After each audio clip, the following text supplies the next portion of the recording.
The Islamic State, or ISIS, doesn't represent 1.5 billion Muslims. Many Muslims have repudiated it. However, 30,000 Muslims from all over the world have joined it because it presents itself as the truest embodiment of Islam, and those who repudiate it have not been able to counter its appeal. The Islamic State is self-consciously Islamic.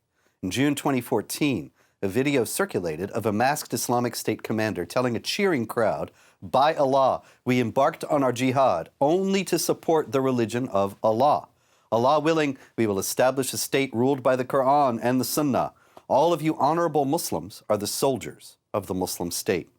He promised that the Islamic State would establish the Sharia of Allah, the Quran, and the Sunnah, as the crowd repeatedly responded with cries of Allahu Akbar.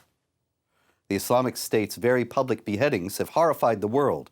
In large part, they were responsible for the wave of public concern about ISIS in America that led to the initiation of U.S.-led airstrikes against the Islamic State.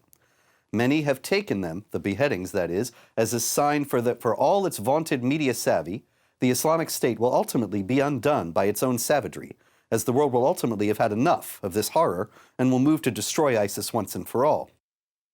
Why then does the Islamic State behead anyone, much less film the beheadings and post them on social media?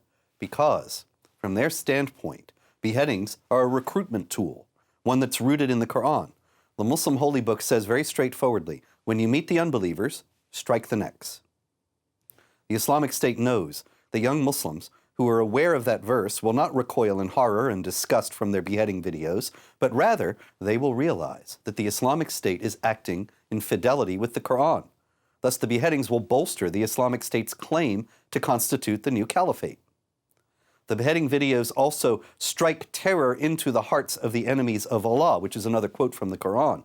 Thus, as far as the jihadis of the Islamic State are concerned, the world's revulsion and disgust at their beheading videos are only confirmation that they're on the right track. On December 15, 2014, the Islamic State released a document entitled Clarification Regarding the Hudud, that is, punishments Allah specifies in the Quran. This was essentially the Islamic State's penal code, and every aspect of it was drawn from Islamic teaching. The clarification mandates death for blasphemy against Allah or Muhammad. It specifies that murder with stealing will be punished by death and crucifixion of the dead body. Murder alone will be punishable by just simply death. Stealing, as part of banditry, will be rewarded with the amputation of the right hand and the left leg, and terrorizing people will result in exile. All these penalties and more are derived from this particular Quranic verse. Indeed, the penalty for those who wage war against Allah and His Messenger and strive upon the earth corruption is none but they be killed or crucified, or that their hands and feet be cut off from opposite sides, or that they be exiled from the land. That is for them a disgrace in this world, and for them in the hereafter is a great punishment, except for those who return before you apprehend them and know that Allah is forgiving and merciful. In fact, every last one of the Islamic State's penalties line up with the Quran and Muhammad's words in the Hadith. In so scrupulously carrying out the commands of their faith, the Muslims of the Islamic State have sought to buttress their claim to be the new caliphate. It's the basis of their appeal.